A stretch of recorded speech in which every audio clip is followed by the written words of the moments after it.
500 000 сом акча менен Бишкек шаарынан үйлүү алсаңыз болот. Кантип төбөйсүзбү? Азыр мен силерге бүт баарын айтып берейин. Бишкекти деги эле Кыргызстанды дүң кылган Алтай шаарчасын барыңыздар, уктуңуздар. Мынакей караңыздар. Дал ушундай болгон 5 кабаттан турган сонун үйлөр салынат. Ичинде эми бул жакта ыңгайлуу шарт үчүн, ыңгайлуу жашоо үчүн бүт баардыгы каралган. Мектеп, садик, клиника, мечит, парк, айтор бүт баардыгы ичинде бар. Бул жактан эгерде квартира алам десеңиз, документтерден бир эле паспорт керек и 500 000 сом акча керек. 500 000 сом акчаңызды көтөрүп, паспортуңуз менен офиске келесиз, квартираны тандап сизге договор түзүп беребиз.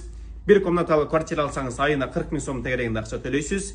2 комнаталуу квартирага айына 60 000 сом төлөп турсаңыз болот. Ал эми 3 комнаталуу квартира алам десеңиз, ай сайын 80 000 сомдон төлөп турсаңыздар болот. Ушундай жеңил условиялар менен квартира алам десеңиз, анда ушул офиске келиңиздер. Кайсыл жакта десеңиздер, Васильевский тракт 1К дроп 1 деп 2 кеске жазсаңыздар чыгат. Ориентир жаңы Ош базар.